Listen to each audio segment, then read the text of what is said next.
Welcome to Emotional Healing for Christian Women, the podcast where faith meets inner healing.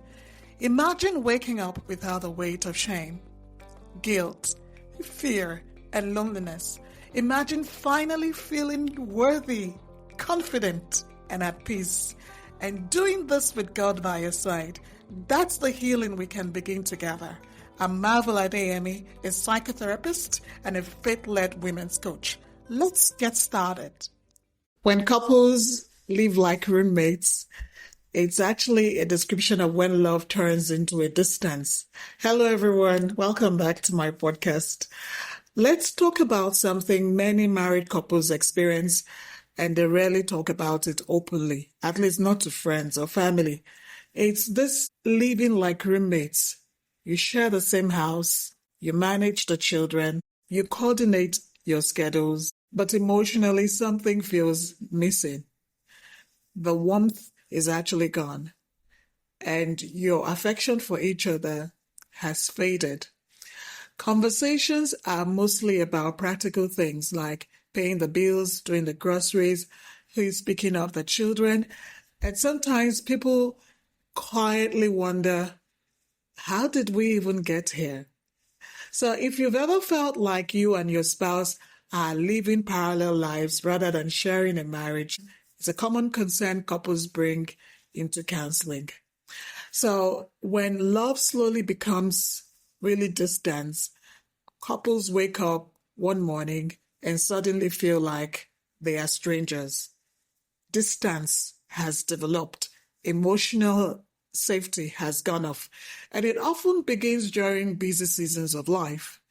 Raising children, building careers, managing financial pressures, we're paying mortgage, we're paying for houses and cars. At first, the couples tell themselves it's temporary, we're just busy, and we will reconnect later. We'll go on vacations, and the later never quite arrives. So instead, the routine replaces the connection. You stop sharing deeper thoughts. You stop touching yourselves as often. Sometimes, even sitting together on the couch becomes really rare. And without noticing it, the relationship begins operating more like a household partnership than a marriage. Of course, it does have emotional consequences. When couples live like this, as though they are roommates, both spouses often experience quiet loneliness, where one partner may think, my spouse isn't interested in me anymore, and they are tempted to start looking elsewhere. And then the other partner may feel like, no matter what I do, it's never enough. And so they both retreat emotionally. The passion goes out of the window. They stop trying as much. Arguments become more frequent, or communication disappears entirely in some cases. And intimacy definitely goes with that. Most couples who come to counseling tell me that they haven't been physically intimate for years. Not because they don't care about each other, but because emotional distance slowly shuts the door on closeness. And let me tell you why this happens. There are usually three patterns that is beneath the roommate dynamic. The first is emotional neglect. And sometimes it's without intention. Life becomes so full, the relationship stops receiving attention. And then the second is unresolved conflict. Couples may have had painful arguments in the past that were never fully repaired. Hear me well. It was probably addressed but not resolved. So over time, they begin avoiding deeper conversations to avoid the conflict. The third is the loss of emotional safety. When people feel criticized or misunderstood, they protect themselves by pulling away. So distance becomes safer than being vulnerable. And let me share 3 small shifts that can help to regain reconnection for you. The good news is that roommate marriages can change. And reconnection rarely happens by accident. It does require small intentional shifts. The first one is Couples need intentional time together. This is important.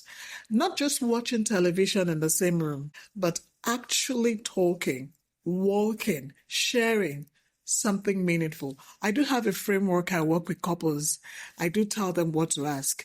Even 20 minutes of intentional conversation can make a lot of difference. Number 2, couples need to rebuild emotional safety. Now, this means listening without immediately correcting or defending. Sometimes the most powerful response in a marriage is simply, "I didn't realize you felt that way. Thank you for telling me." All right, the third one is couples need to bring back small acts of affection and respect. Holding hands, a genuine hug, sitting close. Intimacy usually returns after emotional safety is restored. The pattern that I see often is when partners begin feeling like they are carrying emotional weight of the marriage alone. They will initiate the conversation. They try to reconnect, and then eventually they become discouraged and stop trying. Meanwhile, the other partner may not realize how serious the emotional distance has become, especially when they get busy with work. And by the time couples seek help, both spouses often feel discouraged and have become uncertain about whether their relationships can improve. All right, many marriages do recover when couples begin understanding the patterns that created the distance. So there are stances of patterns of interactions in couples. If you're listening today and you're recognizing this roommate dynamic in your own marriage, I want to tell you that you're not alone. Many couples reach a point where the relationship feels more like a partnership than a connection. Podcasts like this can help you understand a small part of the problem, but they usually solve about 10% of it. The deeper work of understanding the patterns in your specific marriage and learning how to reconnect often happens through guided conversations with a professional. So in my counseling practice here in Ballarat, Victoria, I work with married couples who feel emotionally distant and they want to rebuild connection.